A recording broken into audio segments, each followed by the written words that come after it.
Hi, I'm Andy from Ward's Equipment Rental, and today we're going to show you how to properly start and use this RMT 55H Maxim Rototiller. We're going to show you from beginning to end, and it's going to help you out a lot if you watch this video, and you'll know how to properly use this machine. There's two things that you have to know in order to start this machine.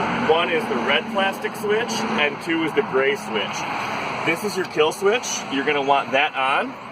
And on the side here, this is your gray plastic switch. In order to get the machine started, you only have to touch the red and the gray plastic, nothing else. So once the red switch is on, and once you give it a choke, you're ready to go ahead and start it. Don't forget to unchoke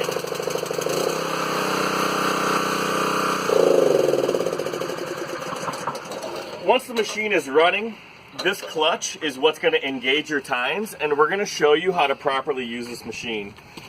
One of the big misconceptions with this machine is these wheels. These wheels are just a built-in dolly just to get it to your job site. When you get to your job site, these wheels go up. Okay?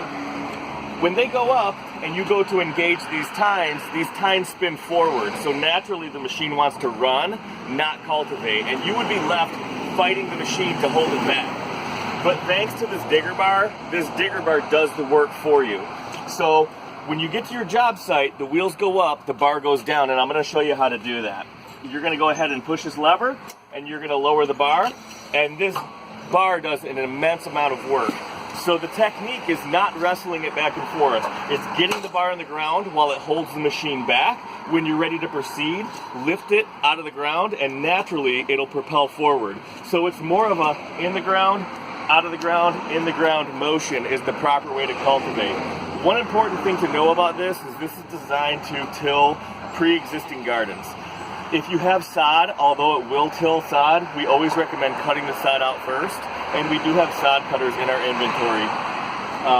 One of the big misconceptions is that when you're done rototilling with this machine is that you're going to end up with a beautiful puree of plush medium that's ready to plant, and that is just not the case when you're doing sod. You're going to end up with clumpy stuff that's going to be harder to take out than it would if you were to cut the sod first and roll it up and then go ahead and cultivate underneath. If you have any questions, feel free to give us a call. We'd be more than happy to help. Thanks.